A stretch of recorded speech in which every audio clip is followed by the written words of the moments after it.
آپ نے سنا ہوگا حضور نے سورہ رحمان کے بارے میں فرمایا ہے سورۃ الرحمان عروس القرآن. یہ سورہ رحمان جو ہے یہ قرآن کی دلہن ہے.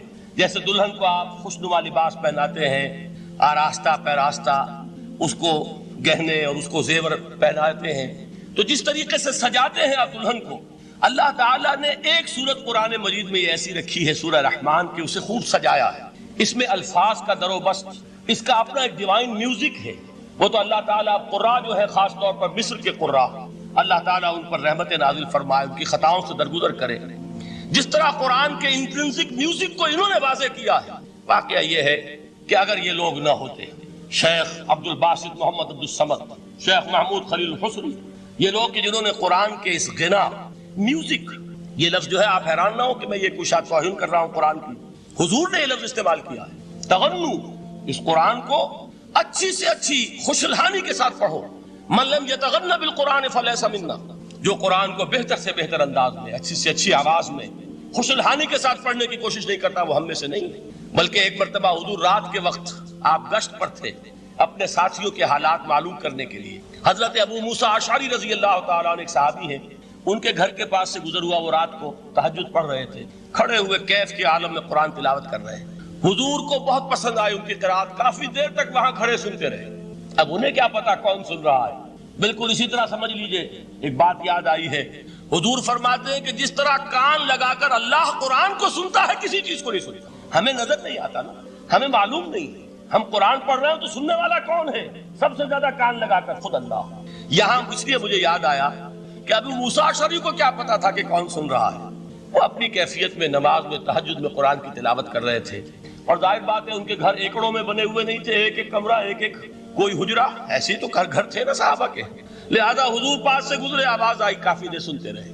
اس کے بعد آپ تشریف لے گئے، صبح فجر میں ملاقات ہوئی تو حضور نے تحسین کے انداز میں فرمایا یا ابا موسیٰ انک قد اوتیت مزمارا من مزامیر آل داؤد.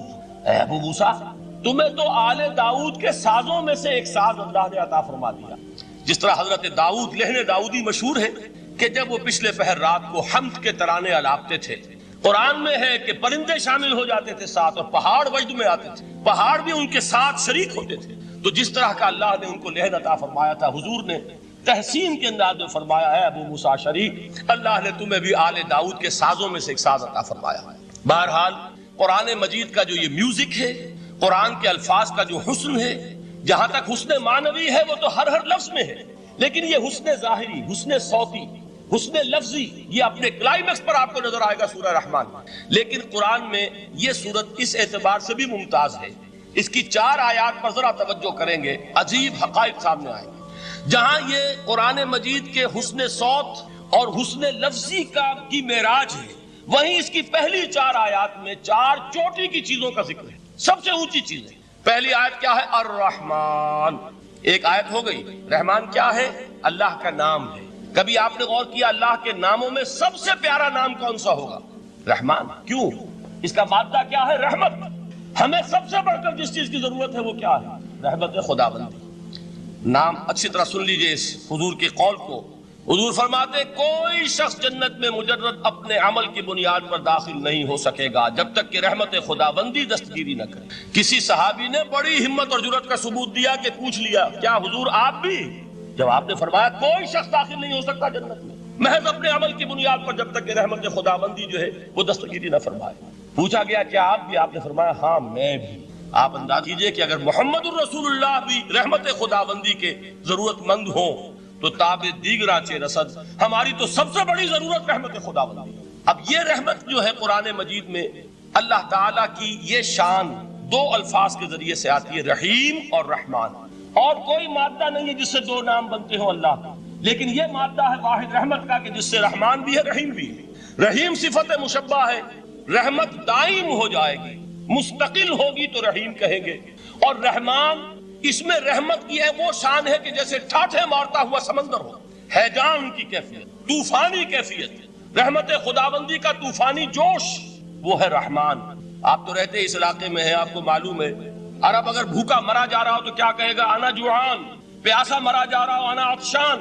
بہت غضبناک ہوگا غضبان. غضبان آصفہ قرآن میں آیا ہے، بہت غضبناک. رحمان جس کی رحمت جو ہے جوش میں ہے، ٹھاٹھے مارتے ہوئے سمندر کے مالک. تو یہ اللہ تعالیٰ کے ناموں میں سب سے پیارا نام ہے. اب آگے چلیے. الرحمن علم القرآن، رحمان نے قرآن سکھایا. رحمت خداوندی کا سب سے بڑا مظہر، رحمان کی رحمانیت کا سب سے بڑا مظہر قرآن ہے. ان میں جو منطقی ربط ہے اس کو سمجھتے جائیے. اچھا آپ یہ سوچئے، جو علم بھی انسان کو حاصل ہوا وہ کس نے دیا؟ اللہ نے. سائنس کا علم کس نے دیا؟ اللہ نے. علم آدم الاسماء کلہا، وہ علم الاسماء جو حضرت آدم کو دے دیا گیا تھا ازل میں، یہ اسی کا ظہور ہے، یہ اسی کی ایکسفولیشن ہے جو ہو رہی ہے اور ہوتی رہے گی ابھی.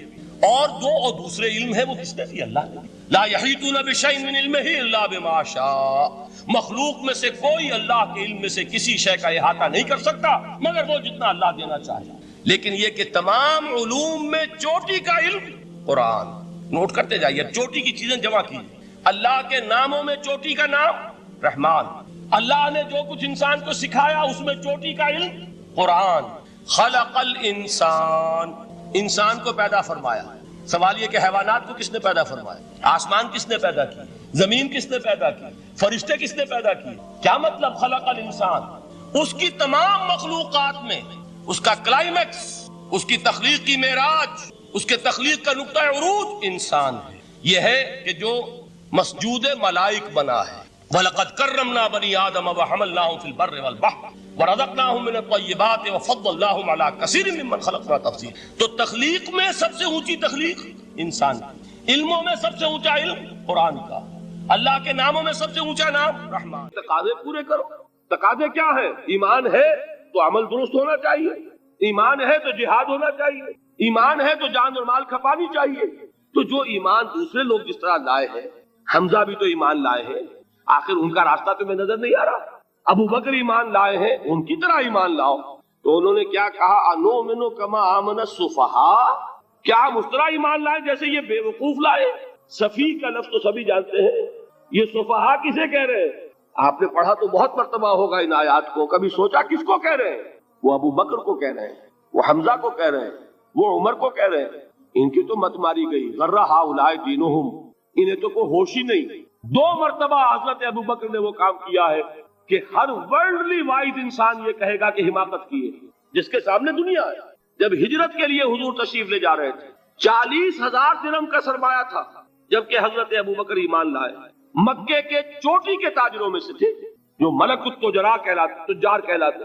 لیکن اب وہ روپیہ کہاں خرچ ہوا؟ بلال کو خریدا، روپیہ دے کے خریدا یا ویسے ہی خرید لیا؟ آزاد کر دیا. ابو فقی کو خریدا، آزاد کر دیا. 6 ہیں غلام اور کنیزیں محمد رسول اللہ پر ایمان لانے والے جن کو ابو بکر نے اپنے پیسے سے خریدا اور آزاد کیا. یہ روپیہ تو پگھل رہا ہے نا. جو تھوڑی بہت پونجی رہ گئی ہے، تو جب حضرت حضور ہجرت کے لیے تشریف لے جا رہے، وہ ساری پونجی اپنے ساتھ لے گئے، گھر والوں کو چھوڑ کر گئے. بوڑھا باپ اندھا ابو قحافہ، بعد میں وہ بھی ایمان لے آئے. اور یہ ابو بکر ہیں کہ جن کی 3 نسلیں ایک وقت میں موجود تھی مسلمانوں کی. ابو قحافہ مومن، ابو بکر مومن، اور ابو بکر کی اولاد مومن، عائشہ، اسما اور ابو بکر اور عبد الرحمن ابن ابی بکر. یہ کون ہے؟ تو 3 نسلیں جس کی بیک وقت رہی ہیں ایمان میں، وہ شاذ لوگ ہیں، ان میں ابو بکر. لیکن یہ کہ اس وقت تک ابو قحافہ ایمان نہیں لائے تھے، والد نابینا تھے. تو والد ہے، بیٹیاں ہیں، حضرت عائشہ، حضرت اسما، حضرت رضی اللہ تعالیٰ عنہما، بیوی ہے. کچھ نہیں چھوڑ کے گئے، ایک پیسہ. جب باپ کو معلوم ہوا بیٹا چلا گیا محمد کے ساتھ صلی اللہ علیہ وسلم، سخت غصے میں ہے، پیچ و تاب میں ہے. اب ہمارا کون والی وارث ہوگا؟ کون ہے ہماری خبر گیری کرنے والا؟ بیٹیوں سے، پوتیوں سے اپنے پوچھتے کچھ چھوڑ کے بھی گیا کہ نہیں؟ ان کا ہاں ابا جان. کیا کیا انہوں نے؟ کبھی پڑھے ہیں واقعات؟ کچھ کنکر روڑے لیے، ایک کپڑے میں پوٹلی بنائی اور اندھے دادا کا ہاتھ اوپر پھروایا. دیکھیے دادا جان، یہ چھوڑ گئے ہیں، یہ مال ہے، یہ سونے اور چاندی کے سکے ہیں، ابا جان ہمیں ایسے نہیں چھوڑ کر گئے. واقعہ کیا ہے کہ ایک پیسہ نہیں چھوڑا ابو بکر نے گھر والوں کے لیے. سب کچھ لے گئے کہ کیا پتا محمد کے ساتھ جا رہا ہوں، کس وقت کیا ضرورت پیش آ جائے صلی اللہ علیہ وسلم. تو یہ کوئی عقل مندی کی بات ہے؟ اپنے غریبانوں میں جھانکی، آپ یہ عقل مندی کریں گے؟ کہیں چاہے نہ، یہ بات دوسری ہے. لیکن یہ کہ اس کو کون ہم میں سے عقل مندی کہے گا؟ اسی طریقے سے جب غزوہ تبوک کا وقت آیا، وہ واقعہ تو بہت مشہور ہے. حضرت عمر فرماتے ہیں کہ اس زمانے میں میرے پاس اتفاقاً پیسہ بہت تھا. میں نے یہ سوچا دل میں کہ اس مرحلے پر تو میں ابو بکر سے بازی لے جاؤں گا. مسابقت ان میں بھی تھی لیکن نیکی کی مسابقت, خیر کی مسابقت, انفاق فی سبیل اللہ کی مسابقت. تو میں نے سوچا کہ میں بازی لے جاؤں گا. میں نے کیا کیا, کل دولت جو تھی اس کے 2 حصے کیے. ایک حصہ گھر رکھا اور 1 لا کے حضور کی خدمت میں پیش کر دیا. حضور نے پوچھا کہ عمر گھر والوں کے لیے کچھ چھوڑا, کہ جی ہاں نصف کیا میں نے, نصف اللہ کی راہ میں حاضر ہے, نصف چھوڑا ہے. ٹھیک ہے. اب وہ آئے ابو بکر, پوچھا حضور نے ابو بکر گھر والوں کے لیے کچھ چھوڑا, کہ نہیں, صدیق کے لیے ہے خدا کا رسول بس, گھر میں اللہ اور اس کے رسول کے نام کے سوا کچھ نہیں تھے. یہی ہے نا, پروانے کو چراغ ہے, بلبل کو پھول بس, اور صدیق کے لیے ہے خدا کا رسول بس, مجھے گھر والوں کے لیے کچھ نہیں چاہیے. یہ کام جو ہے, تو یہ جن کا ہم اس وقت ذکر پڑھ رہے ہیں منافقین, ان کے نزدیک حماقت تھی یا عقل مندی تھی, یہ سمجھداری تھی یا بے وقوفی تھی؟ وہ ہے جو بات کہہ رہے ہیں کہ جب ان سے کہا جاتا ہے ایمان لاؤ بھلے لوگوں کی طرح جیسے دوسرے لوگ ایمان لائے ہیں, تو کیا کہتے ہیں, انؤمن کما آمن السفہاء الا انہم هم السفہاء ولکن لا یعلمون. آگاہ ہو جاؤ, اصل احمق یہ ہے, اصل بے وقوف یہ ہے, انہیں نہیں پتا کہ حقیقت کیا ہے, نفع کیا ہے, نقصان کیا ہے. وہ جو بات میں نے سورۃ العصر میں بیان کی تھی, والعصر ان الانسان لفی خسر الا الذین آمنوا وعملوا الصالحات وتواصوا بالحق وتواصوا بالصبر. جس کے ذہن اور قلب پر یہ صورت کندہ ہو جائے گی, اس کے نزدیک عقل مندی یہ ہے کہ سب کچھ اللہ کی راہ میں لگا دو. جس کے دل میں یہ بات بیٹھی نہیں, اس کے لیے عقل مندی یہ ہے کہ بچا بچا کر رکھو, چھپا چھپا کر رکھو, سنبھال سنبھال کر رکھو. عقل مندی کا اس میں تقاضا کچھ اور, اس میں تقاضا کچھ اور. لیکن یہاں بھی فرمایا ولکن لا یعلمون, انہیں ابھی علم نہیں ہے اس کا. اس سے پہلی آیت میں بھی فرمایا ولکن لا یشعرون, انہیں شعور نہیں ہے. دیکھیے میں آپ کو بتا رہا تھا, یہ وہ غیر شعوری نفاق ہے, یہ بڑھتا چلا جا رہا ہے. پہلے جھوٹا بہانہ تھا, پھر جھوٹی قسمیں ہوئی, پھر دشمنی ہو گئی صادق الایمان, جو جان اور مال لگا رہے ہیں, نچھاور کر رہے ہیں پروانہ وار, اللہ پر, اللہ کے دین کے اوپر نثار کر رہے ہیں اپنے آپ کو, ان سے عداوت, ان سے دشمنی, ان کا بغض, یہ 3rd سٹیج تک پہنچ گئے. اب بھی وہ اپنے آپ کو منافق نہیں سمجھتے, وہ سمجھتے عقل مند تو ہمیں, یہ تو بے وقوف ہے. ہم ہیں اصل میں بھائی, سمجھ کے چلنا چاہیے, تیل دیکھنی چاہیے, تیل کی دھار دیکھنی چاہیے, دائیں بائیں دیکھنا چاہیے, حفاظت کا بھی خیال ہونا چاہیے. یہ ساری چیزیں تو عقل مندی ہے نا دنیا کے اعتبار سے. تو وہ تو انہیں بے وقوف سمجھ رہے ہیں, اپنے آپ کو منافق کہاں سمجھیں گے؟ چاہیے ٹھیک ہے بھائی, دین بھی چاہیے لیکن دنیا کی فکر بھی چاہیے کہ نہیں؟ یہ آپ کہتے ہیں کہ نہیں کہتے ہیں؟ یہ تو بات آپ نے بہت دفعہ سنی بھائی, ٹھیک ہے دین بھی ہونا چاہیے لیکن دنیا بھی تو ہونی چاہیے کہ نہیں. یہ ہے سمجھ دنیا کی, یہ ہمارے معیارات ہیں. یہی وجہ ہے کہ دین ذلیل سے ذلیل تر ہو رہا ہے. دین وہ جو میں نے حال ہی کے اشعار سنائے تھے کہ پستی کا کوئی حد سے گزر نہ دیکھے, اسلام کا گر کر نہ ابھر نہ دیکھے, مانے نہ کبھی کہ مد ہے ہر جزر کے بعد دریا کا ہمارے جو اتر نہ دے. یہ دریا چڑھا کب تھا؟ جب صحابہ کرام نے وہ فینیٹسزم جس کو آج ہم کہیں گے, اس کا جب مظاہرہ کیا, اس کا ثبوت دیا, دامے درمے سخنے, جان مال تن دھن سب لگا دیا, تو اللہ کے دین میں بہار آ گئی, رونق آ گئی, دین کا غلبہ ہو گیا. اور جب ہم اپنے سمجھ کر رکھیں گے تو ظاہر بات ہے کہ اس کا تو پھر جو حشر ہوگا وہ وہی. دین میں کمزوری, ہماری دنیا جو ہے پھل رہی ہے, پھول رہی ہے, دین جو ہے وہ کمزور ہوتا چلا. یہ ہے 3rd سٹیج اس نفاق کی, کہ جس کے بعد اب کوئی امکان واپسی کا نہیں ہے. یہ غیر شعوری نفاق, جان لیجئے کہ یہ نہیں ہے کہ ماضی ہی ماضی میں تھا, اب اس کا کوئی امکان نہیں. یہ نہ سمجھیے, اب بھی یہ نفاق جو ہے, یہ میں بتا دوں آپ کو, ایک عام آدمی ہے, دین کا تقاضا ہی سامنے نہیں ہے, اسے پتہ ہی اتنا ہے کہ اللہ کے دین کا تقاضا نماز روزہ, وہ نماز روزہ کر رہا ہے, اس پر نفاق کا حملہ نہیں ہوگا. اس کو آپ کہہ دیں کہ اس کی سمجھ کم ہے, اس کا شعور کم ہے, اسے پتہ نہیں ہے, دین کے تقاضوں سے واقف نہیں ہے, وہ بچا ہوا ہے, وہ محفوظ ہے. وہ جو میں نے آپ سے کہا تھا پرسوں, اور ایک صاحب نے جواب دیا مجھے بعد میں کہ آج آپ نے جو بات کہی ہے تو کل لوگ کم آئیں گے, آپ نے ڈرا دیا کہ یہ جو تقاضے دین کے سامنے آ رہے ہیں تو اس سے ذمہ داری بڑھ رہی ہے. اب جس نے سمجھ لیا ہے پھر پیچھے رہے, وہ نفاق کے خطرے میں ہے.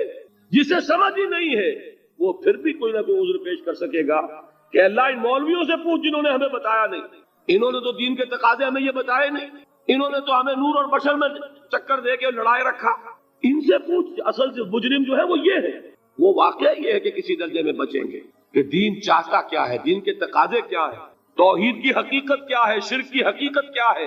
اس کی طرف اگر توجہ ہی نہیں دلائی جا رہی اور اس غریب کو پتہ ہی نہیں, اسے پتہ ہی صرف یہ ہے کہ کھڑے ہو کر سلام پڑھنے میں اتنا فائدہ ہوتا ہے، وہ پڑھ رہا ہے بیچارہ، لہذا اس کا معاملہ آسان ہے بنسبت اس شخص کے کہ جس کے سمجھ میں آ گیا ہو، بات اس نے پالی ہو۔ دین یہ چاہتا ہے، دین اپنا غلبہ چاہتا ہے۔ علامہ اقبال نے غالب پر ایک جو نظم لکھی ہے باغ درا میں ہے، اس کا ایک شعر بڑا پیارا ہے، گیسوئے اردو ابھی منت پذیر شانہ ہے، شمع یہ سودائی یہ دل سوزی یہ پروانہ ہے۔ یہ دین جو ہے یہ تو چاہتا ہے کہ اہل ایمان پروانہ وار اس شمع پر نثار ہو، جانے لگا دے، گردنیں کٹوا دے۔ وَلَا تَقُولُوا لِمَنْ يُقْتَلُ فِي سَبِيلِ اللَّهِ أَمْوَاتٌ بَلْ أَحْيَاءٌ وَلَكِنْ لَا تَشْعُرُونَ۔ اور اگر اس سے پیچھے ہٹیں گے، قدم پیچھے ہٹا نہیں کہ نفاق کی زد میں آئے نہیں، وہ نفاق کی پہلی stage, second stage, third stage, وہاں پہنچ گئے، واپسی نہیں۔ اس کے لیے ایک اور دو آیات میں چاہتا ہوں کہ اس سے اس حقیقت کو اور سمجھ لیں اچھی طرح، تاکہ کوئی اشکال نہ رہ جائے۔